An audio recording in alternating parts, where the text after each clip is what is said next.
From the Blues Hotel Collective, welcome to Blues Moments in Time, where every groove holds a memory and every moment echoes the truth of what came before. Today, we rewind the reel, trace the footsteps, and revisit the chapters that shaped the blues. Here is our host, Kelvin Huggins. Welcome to Blues Moments in Time, the podcast dedicated to exploring the rich history and cultural significance of blues music.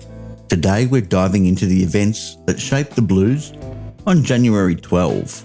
Let's start with the cultural landscape. On January 12, 2026, a short documentary titled Ruth Brown, the Girl Who Sang the Blues, was set to premiere online as part of the Black History mini-doc series. And the timing was no accident. The creators chose that exact date to line up with Ruth Brown's birthday, turning January 12 into a living memorial, an annual check-in with one of the great voices who helped carry the blues into the rhythm and blues era. In the age of streaming and social media, cultural memory is often refreshed through these carefully chosen release dates. By anchoring a new piece of storytelling to January 12, the producers weren't just honouring Ruth Brown, they were teaching a wider audience how to mark the calendar, inviting us to see this day as a recurring moment to look back, listen again, and keep her story alive. So, when January 12 comes around now, it's not only a historical footnote, it's a reminder that blues history isn't frozen in old shellac and fading photographs. It's a conversation that continues every time a new generation discovers Ruth Brown's voice and the world that shaped it. Now let's turn our attention to the political climate. When we comb through the historical record, something interesting happens. January 12 doesn't line up with any of the marquee political milestones we often associate with blues history. No famous court rulings on royalties, no landmark musicians' union actions, no key civil rights marches pinned to this specific date. Instead, January 12 lives more quietly in the background of those broader struggles. A day that carries the personal stories of artists rather than the headlines of legislation. That contrast is revealing. It reminds us that the politics of the blues aren't only written in laws and court cases.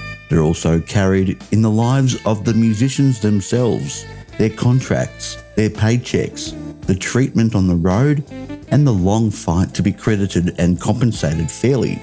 For the figures tied to January 12, those battles played out over years, not in a single flashpoint moment, leaving this date to hold their beginnings rather than their courtroom victories.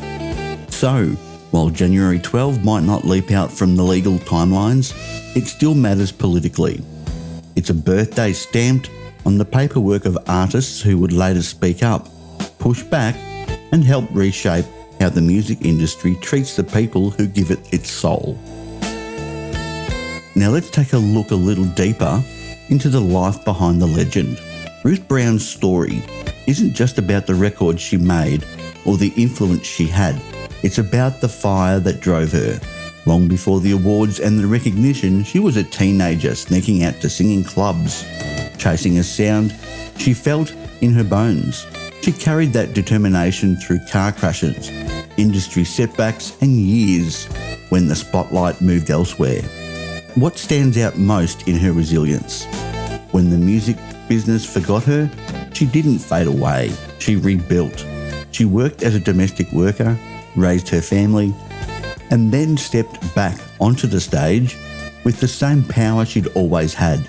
And when she finally returned to national attention, she used that moment not just for herself, but to fight for the rights of other artists who had been overlooked or underpaid.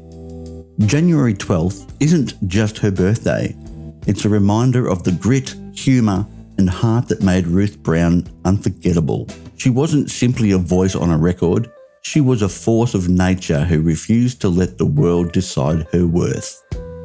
Now sadly, January 12 has also been a day of loss, but not in the way you might expect. When we scan the lists of musicians who died on January 12, what jumps out is who isn't there. The date doesn't carry the names of the major blues figures whose passings often anchor memorial segments and tribute concerts. Instead, most of the well-known January 12 deaths come from other corners of the cultural world: rock singers, pop stars, writers, actors, while the core blues pantheon trends to cluster around other, more somber days on the calendar. That absence gives January 12 a different emotional weight. Rather than being marked primarily by mourning within the blues community, it leans toward remembrance of beginnings, especially in the birth of Ruth Brown, rather than farewells. In a music history so often punctuated by early deaths, hard lives and tragic anniversaries, it's striking to find a date that, at least in the historical record we have, is more associated with celebration than with loss. So as we look at January 12, we're reminded that the story of the blues isn't only written in obituaries. Some days on the calendar are reserved for the joy of what was born, not the sorrow of what was taken away. That's all the time we have for today's episode of Blues Moments in Time. Join us next time as we continue to explore the fascinating history of the blues.